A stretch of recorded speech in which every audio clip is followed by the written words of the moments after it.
এই যে এনার কাছে ছোট থেকে এনাদের বাড়ি পেছনে। ওনারা আলাদা আবার পাওয়া যাচ্ছে না। এই মানে নিখোঁজ আছে শুনে এলেন? হ্যাঁ, আপনি কোথায় থাকেন? আমি গুপ্তপাড়া বৃন্দাবঞ্চন মন্দিরের অপরজিতে থাকি একটু। হুগলির বলাগড়ের গুপ্তিপাড়া থেকে উদ্ধার হলো 4 বছরের শিশুর মৃতদেহ। শিশুর মৃতদেহ উদ্ধারকে কেন্দ্র করে গ্রেপ্তার হলো দাদু, ঠাকুমা ও জেঠিমা। এই নিয়ে চাঞ্চল্য ছড়ায় এলাকায়। আপনারা সতর্ক থাকুন, নিজের সন্তানকে সাবধানে রাখুন। আপনারা ভিডিওটি শেষ পর্যন্ত দেখুন, বেশি বেশি শেয়ার করে আপনাদের মূল্যবান মতামত কমেন্ট বক্সে জানাবেন। কি বলছেন ওনার পরিবার তা আপনাদের শোনাও। আমার ছেলেকে ছোটবেলায় এইটুকু থেকে মানুষ করেনি, কখনো আমার ছেলে উনি করে নেয়নি। কালকে এই ঘটনার পর উনি নাকি ছিলেন না বাড়িতে, এসে বলছেন যে আমি ওঝার বাড়ি গিয়েছিলাম, বলতে পারবো না, ফিরে আমার আসবো। তখন আমি জ্ঞানী ছিলাম। আচ্ছা,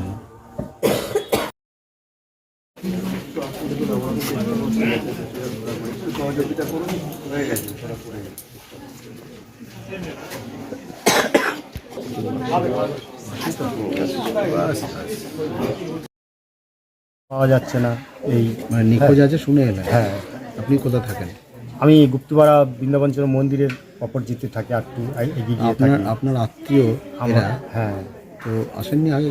না না, কোনো দিনই আসি। বিয়ের সময় এসেছিলেন? না, বেশ ভালোবাসা করে বিয়ে হয়েছে, অনুষ্ঠান করেনি, বুঝতে পারলেন, আসতে পারিনি।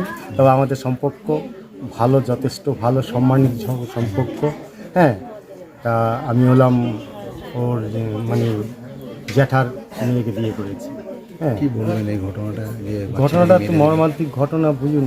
এবার আমরা বিশেষ করে মানে এখন বলতে বাধ্য হচ্ছে যে পুলিশ তদন্তটা, কুকুরের যে তদন্তটা, এটা একটু যদি একটু জটিলভাবে করা হতো, আমার মনে হয় এটাকে কালকেই হয়তো খোঁজ পাওয়া যেত। হ্যাঁ হ্যাঁ, খুঁজেছে, পুলিশ খুঁজেছে, যদি আরেকটু গুরুত্ব নিয়ে খোঁজাখুঁজিটা করতো, মনে হয় আমার ধারণা। হ্যাঁ, আজকে কাল দেহটা তো এখানেই কোথাও ছিল না? অবশ্যই অবশ্যই, তাহলে আনলো কোথা থেকে? সেটাই তো কথা। আসলে যদি পুলিশ যদি এইখানেই থাকে, রাত্রে বলছে পুলিশ ছিলেন, তা পুলিশ থাকাকালীন দেহটা এখানে কী করে আসলো? আমি রাত্র 12টা 1টার সময় এখান থেকে গিয়েছি, বুঝলেন। আমার সুগার রোগী, জল বেশি খেলে আমার বারবার ইচ্ছা হয়, বুঝতে পারছেন। আমি না হলে 7 বার গিয়েছি বাথরুমে। হ্যাঁ, না না না, আমি কেন, প্রচুর লোক ছিল, সবাই যেত ওইখানে, মানে কি সাহেবের বাথরুমের বন্যা বলে। এদের বাড়ি ঘরে ঢুকেছিলেন? না, আমি চলছিল। হ্যাঁ, খোঁজাখুঁজি যখন চলছিল আমি ঢুকিনি, আমি ঠিক এখানে দাঁড়িয়েছিলাম। ঢুকেছিল, ওইখানে একটা বাঙ্ক আছে, বাঙ্কে একটা পর্দা লাগানো আছে, ওই লাঠি আছে হাতে, এরকম করে দেখলো, আর বিশেষ কিছু দেখলো না, এমনি হাঁটাহাঁটি করে চলে আসলো, বাস, বুঝলেন। আর আমি যখন আসলাম তখন দেখি ও দাদু ঘরের ভিতরে বসে আছে এরমভাবে। আর যখন তদন্ত করতে ঘরের ভিতরে ঢুকলো, তখন সন্ধ্যের পরে বুঝতে পারলেন, তখন ওইখানে উনি গিয়ে সেই চৌকির উপরে, চৌকি তক্তপোষ যাকে বলে বাংলার খাট। আপনারা কি চাইছেন?